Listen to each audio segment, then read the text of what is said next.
let's go straight into this because we have 10 minutes. Not hard, okay? The thing about I always say that. Do y'all agree with me now? This is not hard, right? We got this? Okay, we got this. What do I do with my clicker? Thank you, Liz. You know, you can tell Liz keeps me straight. She tries.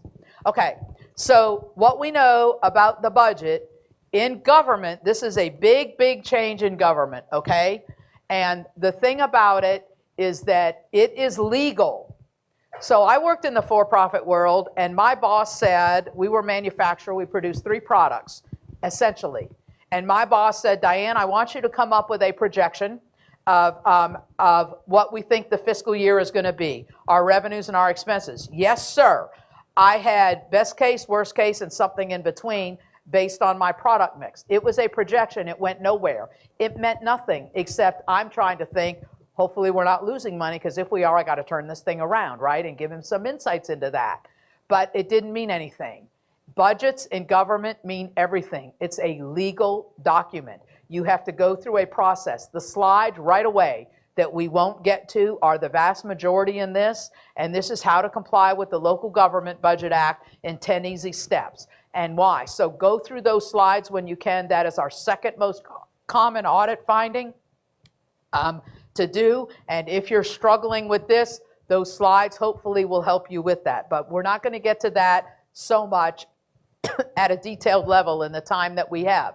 So the budget is a legal document. It's adopted by your governing body under following all the right procedures. It is it is your mayor's, your chief executive's authority to spend. Okay? That's his authority to spend. Go forth. Go ahead and enter into that contract. Issue that purchase order. You can, now that the money's been appropriated. And then we report back. So what do we have to do? It's a compliance thing. And we have to integrate our accounting, our budgetary accounting, into our financial statements. So a lot of this stuff happens behind the scenes, and it depends a lot on your organization and a lot on your software. So for some, we enter the budget in our software, and when Diane overspends on her line item, that purchase order will be rejected. Okay? For others, I can overspend on my line item, and I just have to move money around.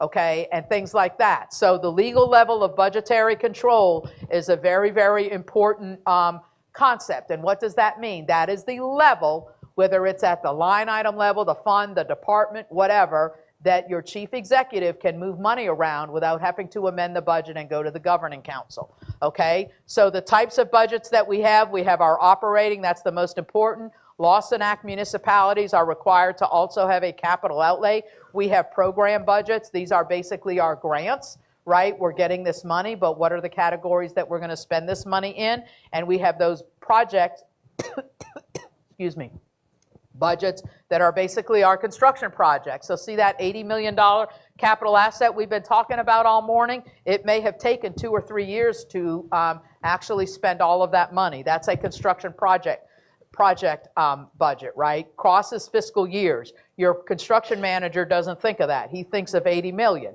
but you're the finance director. So what you're thinking of is I have to do, I've got to take that 80 million and carve it over. How much are you going to spend this year? How much are you going to spend next year and the year after kind of thing?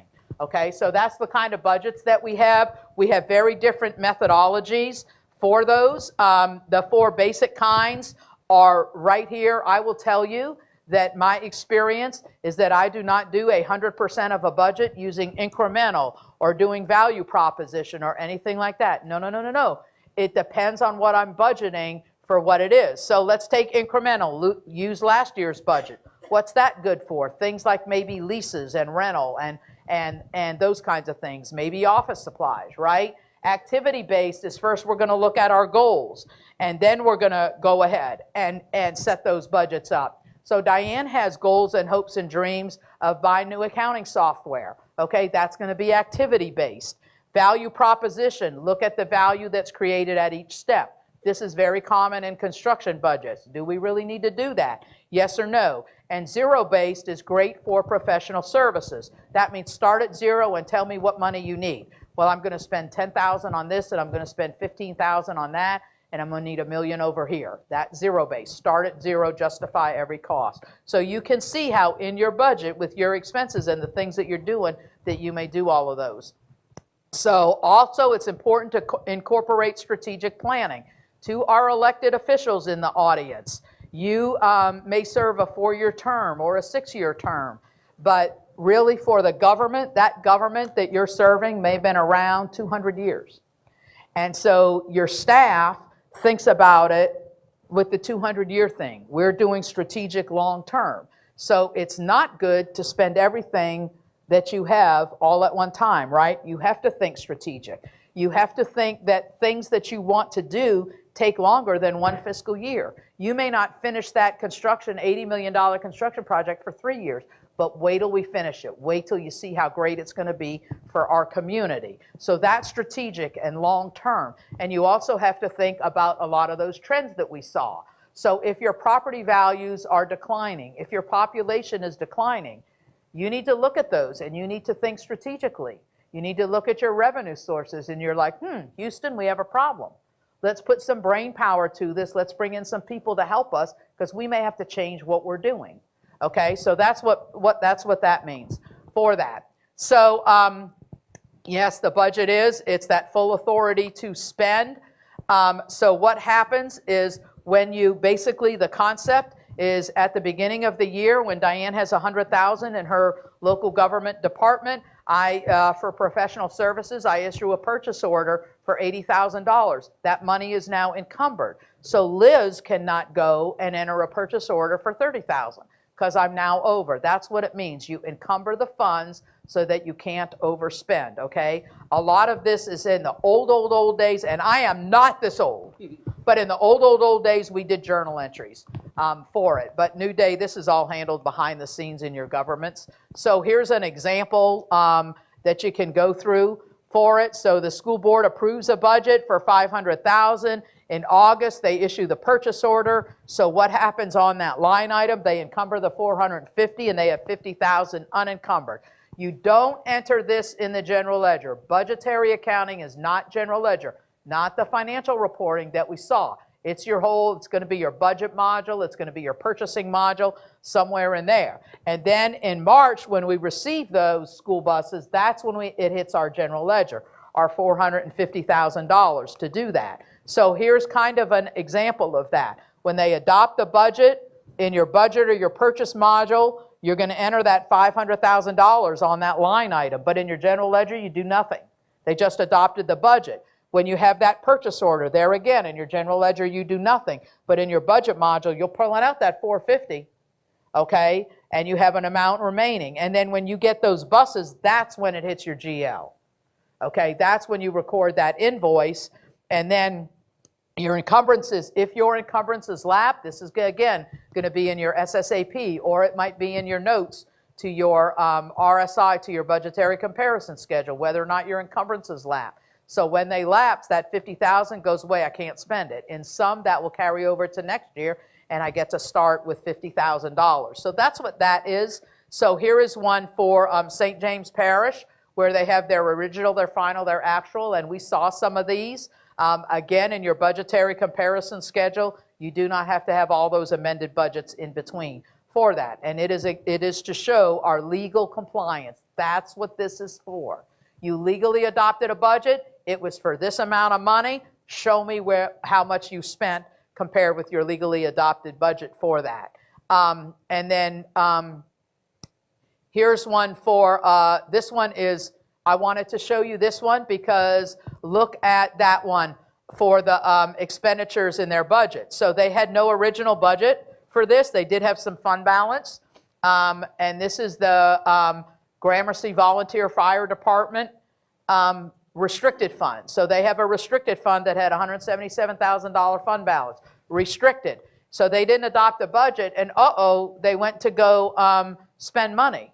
So they amended their budget like they should. And it was okay to spend money with no revenues because they have fund balance, and that's okay too. So this all worked out okay. So they decided they were going to spend some money. They thought it was going to be $1,200. It's actually $698.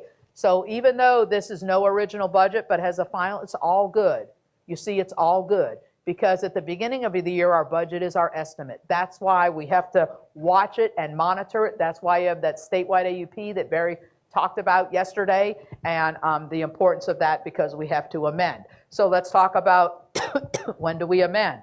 The legal level of budgetary control. You need to disclose this. And what is this? This is that legal level at which management, that means your chief executive, like your mayor, may not reallocate resources without approval from your council. Okay, so that's the lowest level at which overspending will constitute a violation. So it can be at any one of these levels: fund, function, department, activity, object, or sub-object. Where I worked at the school board, it was at the fund level, thankfully, so that when they wanted to move some money from, say, transportation to education to regular education, they could do that, no problem. They just couldn't overspend in that fund.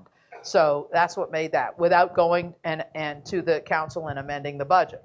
Depends. For all of you, it depends. It's very onerous when it gets to be at the legal, at the object level or the sub-object level, and it can be very hard to operate, too constraining for that. That's an important thing. So here again, in your SSAP, Washington Parish School Board, theirs is at 2 school boards. This is a tale of 2 school boards. Washington Parish is at the function or the program level, okay? But let's take a look at Tangipahoa. Theirs is at what they call the appropriated budget level, which is at the fund level. So we're all individuals. We're all different. This is our character in Louisiana. Why are these 2 school boards different? They're both school boards. I don't know, but it has a lot to do with the people in the community, with the history and all that. So rich of information, so rich. I just absolutely love it. So there you go for that. And then do I have any time left? Y'all ready for lunch? Okay, this is what we're doing. 10 easy steps to comply with the Local Government Budget Act. Here you go. You have to do your research. You have to become familiar. Why? You have to know the law, but you also have to know your own policies. From the law, it says, thou shalt adopt a budget by this date. Thou shalt put a notice in the paper by this date and have a hearing and have the budget available for inspection. Then you need a budget calendar because all those dates are crazy. And then you have to know what dates those board meetings are, and then you tell your board, don't you dare change. It's written in stone. And then you have to know the date you have to get all those notices to your newspaper, so very important. And then you provide budget worksheets. If this is what you do, you send it out to your departments. You say, look, here's some historical information. How much money do you want this year? What are you going to do with your money? So you send that out. They send it back. You create a first draft. In a good and perfect world, everything works. The amount of revenues is going to fund everything they want. Everybody's happy, right? Not a perfect world. Sometimes that doesn't happen. We have to negotiate for that. So it may not be we create that first draft and then we have to really, really work hard and we have to arrive at a structurally balanced budget.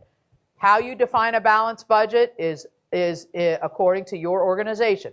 Local Government Budget Act says expenditures cannot exceed the revenues plus funds available to spend them, which means fund balance. But it is not good to spend your fund balance, okay? You can't keep going like that. That's like dipping into my savings account. Pretty soon my savings account is going to get empty. So I have to make hard decisions in my current year.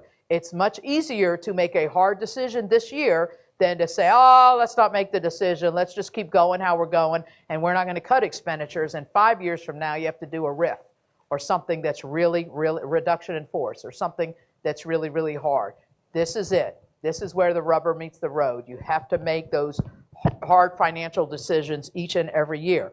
Then we have to assemble the budget document. The Local Government Budget Act says what needs to be in there. It's not only your budget with your numbers, it's your budget message, it's your adoption document, which is going to be an ordinance or a resolution for elected officials, independent elected officials like assessors, coroners, sheriffs. It's just a letter kind of thing. Then you do seek the public input. Remember Jennifer talking about sunshine laws, and it's the public's money and we're just fiduciaries. So they get to add their input. That's the public hearing. That's making the budget available for inspection and having that. And then you adopt the budget and then you monitor that budget monthly so that you can adjust when you need to adjust, when you see it's coming, and then you amend. Okay, and then all the rest of the other slides follow that. So I ran out of time. I'm sorry about that. Any questions?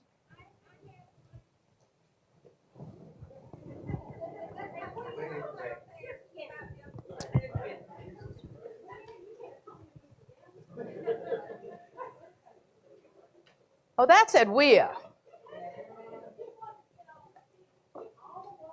She just wants evidence to see. No. Okay, so the 5%. I heard you mention that when you're looking at your budgets and you're looking at budget versus actual, and you said something about taking into account the fund balance. So when we're looking at that, do we take that money into account as well, or do we just look at expenses separately, the revenues separately, and then we just have that extra little fund balance that's out When there?